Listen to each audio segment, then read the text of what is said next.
Olá, caro aluno, tudo bem? Vamos falar sobre os aspectos gerais do continente europeu. Para a gente começar a entender essas características naturais, é importante que entendamos aí a paisagem do continente europeu. Vale lembrar que a paisagem é o conjunto de fatores naturais envolvendo aí aspectos como o relevo, a vegetação, o clima e a hidrografia. Dessa maneira, o conjunto desses elementos físicos dá origem a paisagens distintas aí por todo o terreno do planeta. Nesse caso, vamos tratar aqui dos elementos naturais dentro do continente europeu. Para a gente poder começar, vamos entender o recorte de todo o território aí desse continente. Uma vez que, se a gente levar em consideração os fatores geológicos que definem aí continentes, vai dizer que a Europa, ela não é necessariamente um continente, uma vez que essa definição entende como uma grande porção de terra cercada de água por todos os lados, o que não acontece no continente europeu, uma vez que ele está ligado com um continente asiático aqui. Logo, por fatores aí de critérios que envolvem a história, cultura, características socioeconômicas, acabamos estudando aí os continentes dessa maneira, a Europa e a Ásia separadamente. Pois bem, vamos entender como é que funciona esse recorte então do continente europeu. Vai lembrar que ele é formado por diversas ilhas, como é o caso da Islândia, as Ilhas Britânicas, as ilhas de Córcega e Sardenha e algumas outras ilhas como Malta, ilhas gregas, enfim. Então nós temos aí diversas ilhas neste continente. Além disso, temos algumas penínsulas, como é o caso da Península Escandinava, da Península da Jutlândia, também chamada de Península Dinamarquesa, a Península Ibérica, a Península Itálica e várias outras. Vale lembrar também os mares da região, o Mar Mediterrâneo, o Mar Negro, o Mar Cáspio, o Mar do Norte, o Báltico, o Adriático e vários outros. Então percebam que o recorte aí do mapa, ele também é bastante importante, com bastante entradas de mar, bastante penínsulas e ilhas. Agora, passando direto mesmo para as características de paisagem, percebam que nós temos climas e vegetações aí bastante distintas, que acabam também levando em consideração a questão do relevo e da hidrografia. É importante lembrar então que nós temos aqui basicamente dois grupos climáticos no continente europeu. Os climas temperados, caracterizado pelo clima oceânico, o clima temperado e o clima mediterrâneo, e os climas frios, o clima frio polar e o frio de montanha. Vamos entender então o clima oceânico. O clima oceânico, também chamado de clima temperado oceânico, ele é caracterizado por ter 4 estações bem definidas. Sabe aquela ideia que a gente tinha quando criança para representar as estações do ano? O inverno, o boneco de neve, o verão, o sol, a praia, a primavera, as flores desabrochando, o outono, as folhas caindo? É no clima temperado que vamos perceber de fato essas características. Nesse caso, no clima temperado oceânico, ele acaba tendo uma interferência importante das correntes marítimas, principalmente aqui a corrente do Golfo, que vai passar por essa região, vinda lá da região do Golfo do México e vai trazer bastante umidade para essa área.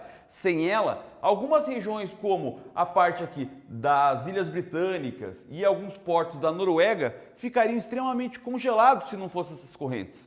Dessa maneira, então, acaba tendo características de 4 estações bem definidas, com uma diminuição na amplitude térmica, ou seja, na diferença entre as temperaturas máximas e mínimas, e uma quantidade de chuva mais elevada. Essa característica, então, vai dar origem à formação de florestas temperadas nessa região. Essas florestas temperadas, então, formadas aí basicamente por vegetação que acompanha as suas características de acordo com as estações do ano. Então, as folhas vão estar bem verdes na época do verão, No outono, ela vai estar bem marrom, caindo as suas folhas. Na época do inverno, ela vai estar somente aí os seus galhos sem folhas, uma vez que ela criou um dispositivo biológico para aguentar o frio. E também na época aí da primavera, as folhas voltando a crescer, as flores desabrochando.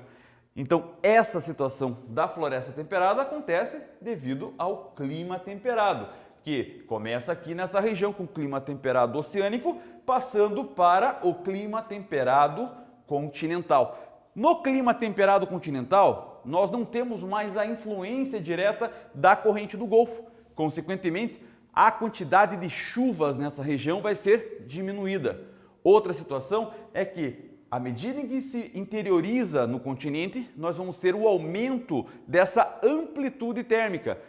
Maior temperatura e menor temperatura. A distância entre elas vão ser cada vez maior. Isso a gente chama de amplitude térmica.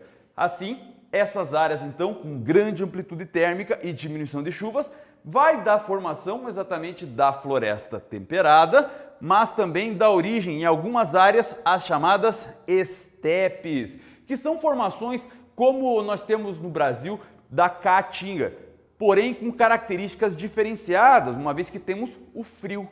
Portanto, vai ter áreas arbustivas, onde acaba aí sobrevivendo essa característica hostil de diminuição da quantidade de chuvas, porém vão ser muito importantes na parte da agropecuária, principalmente na agricultura, na produção de cereais nessa região. Portanto, essa área acaba sendo muito importante aí para o continente europeu. Continuando esse processo, nós vamos ter aqui a região do clima mediterrâneo. O clima mediterrâneo é caracterizado, além daquela situação de clima temperado, duas estações que vão se destacar mais. O verão vai ser um verão bastante seco e o inverno vai ser um inverno bastante úmido. No verão, nós temos nessa região zonas de alta pressão atmosférica, que vai expulsar os ventos, que vai gerar um processo de estiagem. Já na época do inverno, vamos ter zonas de baixa pressão, que vai unir as umidades, trazendo bastante chuva e também alguns pontos de neve. E essa é a forma como que se caracteriza aí o clima mediterrâneo. Dessa maneira, vai ter a formação da vegetação mediterrânea, formada por garrigues, maquis, oliveiras, videiras e a região formada aí por uma agricultura baseada na extração do azeite de oliva e de produção de vinhos. Nós vamos ter então essa formação da floresta mediterrânea, essa característica organizada aí pelos garrigues e pelos maquis. Continuando, nós temos aqui agora os climas frios, que são caracterizados ou por fatores de latitude ou por fatores de altitude. Assim, o fator latitude vai interferir nessas áreas mais ao norte, onde temos a formação do clima polar. Nessas áreas, nós vamos ter já a formação de área do Círculo Polar Ártico, cerca de 66 graus ao norte da linha do Equador, vai ter já a formação de zonas polares. Essa zona polar, então, será caracterizada basicamente por quê? Por um clima bastante frio e quase não tem precipitação, não tem chuva, uma vez que nessas regiões, por ter um frio exagerado, não vai ter a formação da evaporação. Assim, nós vamos ter aqui pequenas modificações na questão vegetacional. Vamos ter a formação da taiga, também conhecida como floresta de coníferas, aquele tipo de árvore, aquele tipo de vegetação, onde vai ter a formação das árvores em formato de cone. E isso aqui é extremamente importante para a organização e a sobrevivência biológica dessa espécie, uma vez que ela vai ter folhas bastante duras, cobertas por uma cera chamada de cutícula, que impede que o gelo acabe queimando as suas folhas. Esse formato de cone faz com que impeça também que a neve acabe ficando sobre essas folhas, gerando então essa queda mais acentuada. Dessa maneira, então, esse dispositivo biológico da taiga é que faz com que ela acabe perpetuando como uma floresta homogênea na região. Essa taiga, quando nós temos áreas mais frias, também é chamada de floresta boreal, que basicamente é a mesma característica aí da floresta de conífera. Porém, ela vai ter aí uma maior resistência a esse processo da neve. Uma outra situação aqui, pessoal, tem a ver com a altitude. E aí nós vamos ter o clima de montanha. O clima de montanha varia conforme a sua altitude. Quanto maior a altitude, menor a temperatura devido à baixa pressão atmosférica. E devido a essa baixa pressão atmosférica, vai dar formação vegetacional parecida com a região da taiga em alguns pontos e outros parecidos com a vegetação da tundra. A tundra é uma vegetação muito delicada, muito complexa, pois ela acaba sobrevivendo a um período curto de vida, cerca de 2 meses, na época do degelo polar. Assim, ela é formada por musgos e líquens, que acabam aí modificando a sua coloração ao longo de 60 dias. Isso na região aqui do clima polar e a formação da tundra mais da região ártica. Agora, nós também vamos ter a tundra nas áreas de clima de montanha, nas áreas mais altas das montanhas. E vai ser chamado então de tundra alpina. Essa tundra vai ter uma formação de cerca de 120 dias por ano. Porém, ela também vai ser formada por essa característica de musgos e líquens, que são aí formações vegetais muito complexas e muito delicadas. É através dela que temos também o permafrost, que é o solo congelado ao longo de muito tempo e que guarda cerca de 14% de todo o carbono da atmosfera. Dessa maneira, com o processo aí do aquecimento global, esse permafrost começa a fazer o seu degelo, começa a fazer seu aquecimento e libera todo esse carbono para a atmosfera, gerando ainda mais no processo do aquecimento global. Basicamente, a natureza acaba se sabotando junto com a ajuda do homem nesse processo de poluição. E quando eu falo ajuda, óbvio, a gente está falando aqui de uma certa ironia, porque esse processo ele só tende a aumentar e a natureza acaba fazendo aí também esse processo de sabotagem da atmosfera, onde nós temos aí esse solo congelado, onde guarda todo esse carbono.